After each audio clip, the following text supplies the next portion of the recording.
Mike Gallagher drone. It is 20 minutes after 7. Top of the morning to you. Time to check in with not Baron Larson. No, that's a half an hour away still. It's Dan in Sonoma.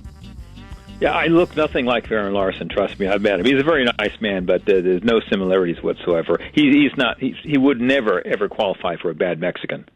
No, he wouldn't actually. In fact, You know what? I wouldn't be surprised if Baron is a better Mexican than you. He probably is. Pretty much everyone. You're pretty bad. Yeah, the worst, the worst. And by the way, for those who don't know, we've got a couple new listeners. Logan and my friend Matt from Spine Ticks. You see me on Spine Ticks Lives every Saturday night on YouTube. Yes, Spine Ticks Live. They're great people here, but they said they'd listen in. So they wouldn't understand the bad Mexican thing. I'm going to have to explain it to them later. Well, they need to be educated. They will be educated. Good. No, so it's Monday. Let's get to the Chicago shooting report. 12 shot, 1 dead in that city, which continues to be the poster child for why gun control is a failure.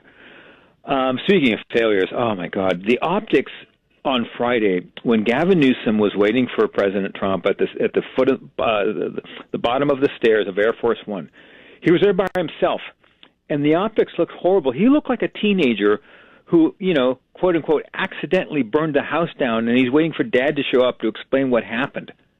And so when President Trump comes down like Dad, he's like, no, okay, we're going to do this, son, we're going to do that. But, I mean, Newsom showed up by himself, no entourage, no people surrounded by him. It looked awful. And, of course, Karen Bass, who's arguing with President Trump about how to do this and how to do that, but she's arguing after her city has been burnt to the ground. So, again, they can't get anything right, these people. No, they can't. And that was a very, very good analogy, Dan. It was like that. It was, but I didn't think of that. But it was. It was like Dad came home after the son had a horrible party and destroyed the house, and now Dad's home, and the son's going, it wasn't me. It wasn't me. I didn't do it. Well, of course, Newsom's got his hand out for money. And Trump was threatening over the weekend, well, we might give you some federal funding, but you have to do this, and this, including changing voter ID, which, of course, Newsom doesn't want to do. But here's why, and the media, of course, jumped all over it. But here's the thing.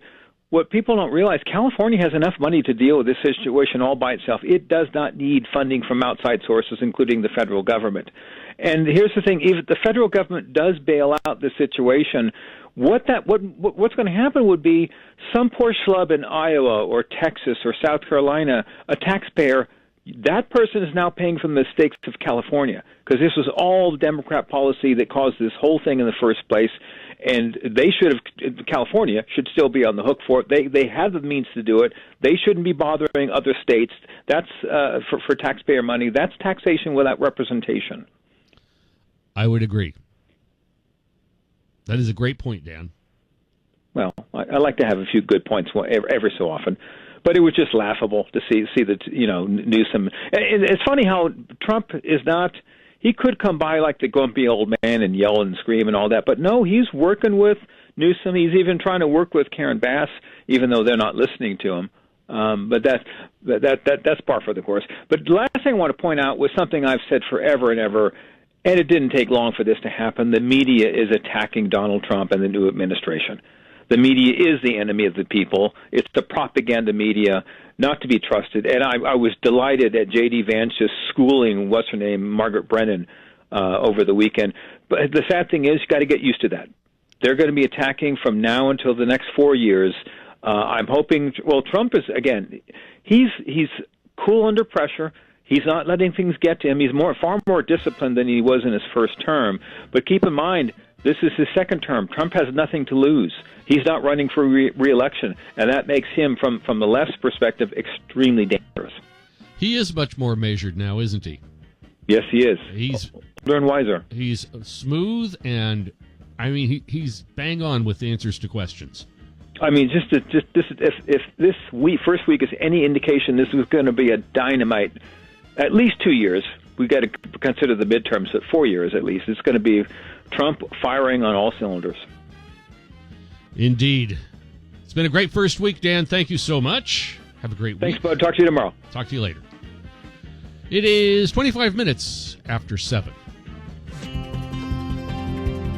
From the Big Mountain Heating, Air, and Solar Info Center, here's Sean Effertson.